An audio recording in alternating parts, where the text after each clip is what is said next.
الحمد لله رب العالمين والصلاة والسلام على أشرف الأنبياء والمرسلين نبينا محمد وعلى آلہ وأصحابہ اجمعین اما بعد۔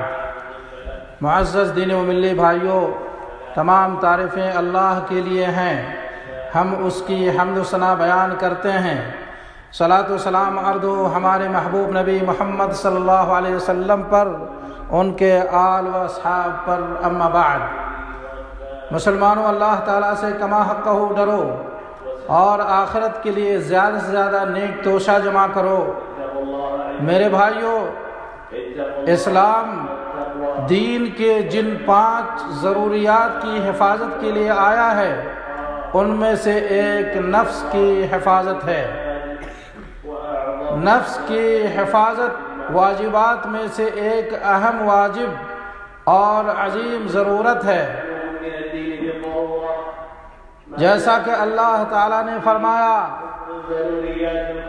وَلَا تَقْتُلُوا أَنفُسَكُمْ إِنَّ اللَّهَ كَانَ بِكُمْ رَحِيمًا وَمَنْ يَفْعَلْ ذَلِكَ عُدْوَانًا وَظُلْمًا فَسَوْفَ نُصْلِيهِ نَارًا وَكَانَ ذَلِكَ عَلَى اللَّهِ يَسِيرًا۔ اور اپنے آپ کو قتل نہ کرو، یقیناً اللہ تعالیٰ تم پر نہایت مہربان ہے، اور جو شخص یہ نافرمانیاں، سرکشی اور ظلم سے کرے گا تو ان قریب ہم اس کو آگ میں داخل کریں گے، اور یہ اللہ پر آسان ہے۔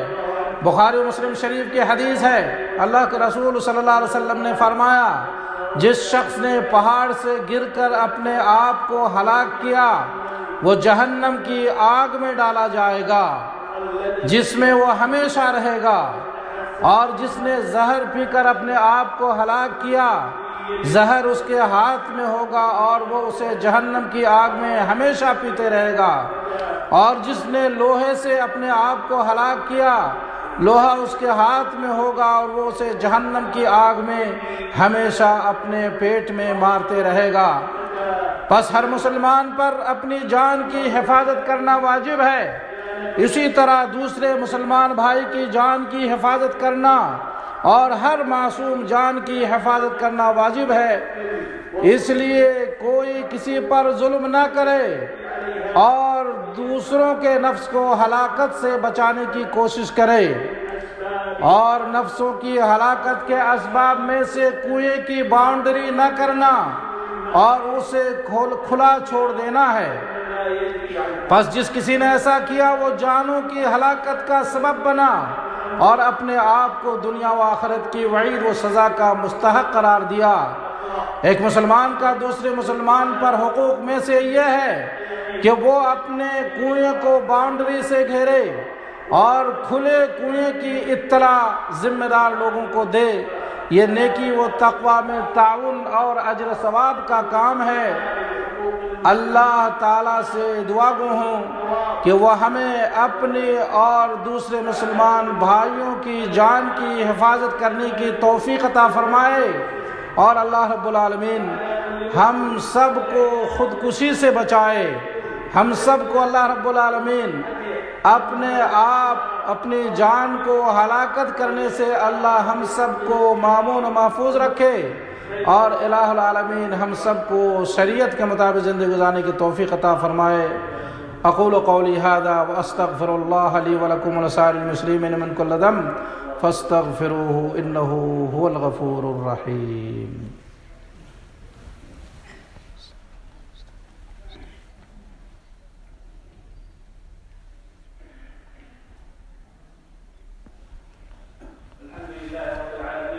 الحمد للہ وکفیٰ وسلام علی عبادہ الذین اصطفیٰ، اما بعد۔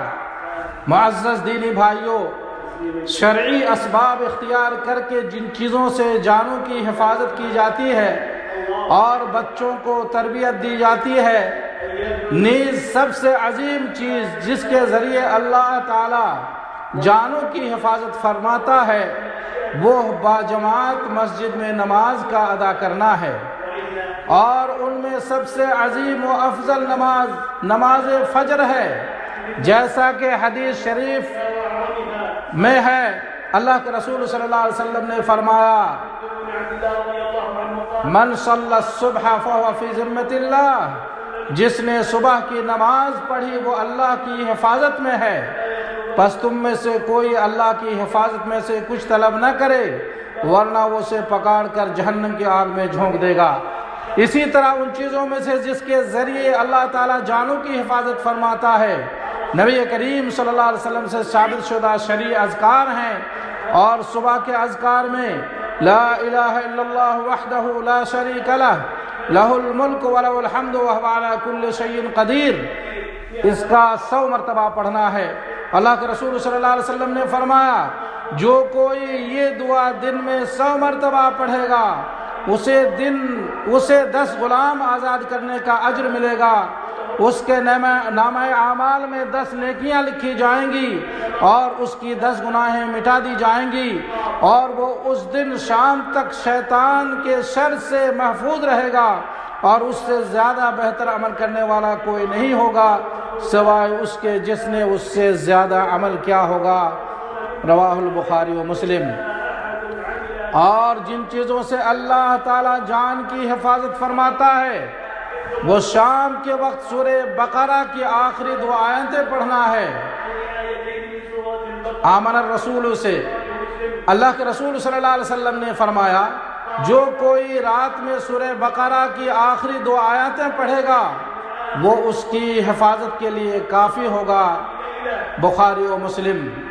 اور جن چیزوں سے اللہ تعالیٰ جان کی حفاظت فرماتا ہے وہ گھر میں داخل ہونے کی دعا پڑھنا ہے، جیسا کہ اللہ کے رسول صلی اللہ علیہ وسلم نے فرمایا اگر آدمی گھر میں داخل ہو، توجہ چاہوں گا، اللہ کے رسول صلی اللہ علیہ وسلم نے فرمایا اگر آدمی گھر میں داخل ہو اور گھر میں داخل ہوتے وقت اور کھانا کھاتے وقت دعا پڑھے تو شیطان کہتا ہے کہ تمہارے لیے اس کے یہاں نہ رات کا کھانا ہے اور نہ ٹھہرنے کی جگہ ہے، اور اگر آدمی گھر میں داخل ہو اور دعا نہ پڑھے تو شیطان کہتا ہے کہ تم کو یہاں رات گزارنے کی جگہ مل گئی، اور اگر وہ کھانا کھاتے وقت بھی دعا نہ پڑھے تو شیطان کہتا ہے کہ تم کو اس کے یہاں رات گزرنے کی جگہ مل گئی اور رات کا کھانا بھی مل گیا۔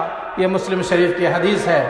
اسی طرح ان میں سے گھر سے نکلنے کی دعا پڑھنا ہے۔ اللہ کے رسول صلی اللہ علیہ وسلم نے فرمایا جو کوئی گھر سے نکلتے وقت یہ دعا پڑھتا ہے بسم اللہ توکلت علی اللہ لا حول ولا قوت الا باللہ، تو اس سے کہا جاتا ہے تو نجات پا گیا اور محفوظ ہو گیا اور شیطان اس سے دور ہو جاتا ہے۔ یہ ترمذی شریف کی حدیث ہے۔ اور جن چیزوں سے اللہ تعالیٰ جان کی حفاظت فرماتا ہے وہ کسی جگہ ٹھہرنے کی دعا پڑھنا ہے، جیسا کہ صحیح مسلم کی حدیث ہے، خولہ بنت حکیم السلمیہ رضی اللہ عنہ کہتی ہیں نبی کریم صلی اللہ علیہ وسلم کو کہتے ہوئے سنا جو شخص کسی جگہ اترے پھر یہ دعا پڑھے اعوذ بکلمات اللہ التامۃ من شر ما خلق، تو اسے کوئی چیز تکلیف نہیں پہنچا سکتی یہاں تک کہ وہ وہاں سے کوچ کر جائے۔ رواہ مسلم۔ پس ہر مسلمان پر واجب ہے کہ وہ اپنی جان کی حفاظت اور تربیت کے لیے حسی و شرعی اسباب اختیار کرے۔ اللہ ہم سب کے جان و مال کی حفاظت فرمائے، آمین یا رب العالمین۔ دوستو آئیے اب ہم اپنے محبوب نبی محمد صلی اللہ علیہ وسلم پر درود پڑھیں۔ اللہم صلی وسلم علی نبینا محمد وعلی آلہ واصحابہ اجمعین۔ یا اللہ تو اپنے محبوب نبی محمد صلی اللہ علیہ وسلم پر درود و سلام نازل فرما، ان پر ان کے آل و اصحاب پر اللہ تو اپنے رحمتیں نازل فرما۔ یا اللہ ہمیں اپنے نبی کی محبت نصیب فرما، یا اللہ ہمیں اپنے نبی کی محبت نصیب فرما، ظاہر و باطنی طور پر ان کی سنت پر عمل کرنے کی توفیق عطا فرما۔ یا اللہ ہمیں اپنی جان اور مال کی حفاظت کرنے کی توفیق عطا فرما۔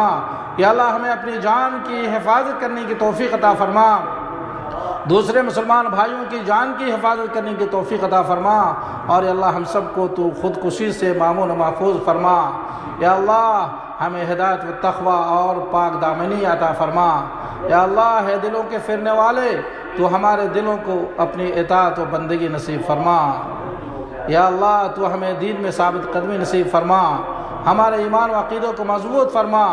یا اللہ ہم میں سے جو لوگ اس دنیا سے چلے گئے ہیں یا اللہ تو ان سب کی مغفرت فرما، ان لوگوں کو کروٹ کروٹ جنت نصیب فرما۔ یا اللہ تو ہمارے والدین کی مغفرت فرما، یا اللہ ان لوگوں پر رحم و کرم کی بارش فرما۔ یا اللہ تو ہمیں اپنا ذکر و شکر کرنے کی توفیق عطا فرما، یا اللہ اسلام اور مسلمانوں کو غلبہ و کامیابی عطا فرما، شرک اور مشرکین کو ذلیل و رسوا فرما، دین کے دشمنوں کو تباہ و برباد فرما۔ یا اللہ تو ہمارے امام خادم حرمین شریفین کو اور ان کے ولی عہد کو اور تمام مسلم حکمرانوں کو ہر خیر و بھلائی کی توفیق عطا فرما اور انہیں ہر شر سے مامون و محفوظ فرما۔ یا اللہ ہم سب کو امن و سکون کی زندگی نصیب فرما، یا اللہ ہم سب کو عمل صالحہ کی توفیق عطا فرما، یا اللہ ہم سب کو تو اپنے محبوب نبی محمد صلی اللہ علیہ وسلم کی سنت طریقے کے مطابق زندگی گزارنے کی توفیق عطا فرما، یا اللہ ہم سب کو کتاب سنت کے مطابق زندگی گزارنے کی توفیق عطا فرما، یا اللہ تو ہمیں نیک عمل کی توفیق عطا فرما۔ وصلی اللہ علی نبینا محمد وعلی آلہ وصحبہ اجمعین۔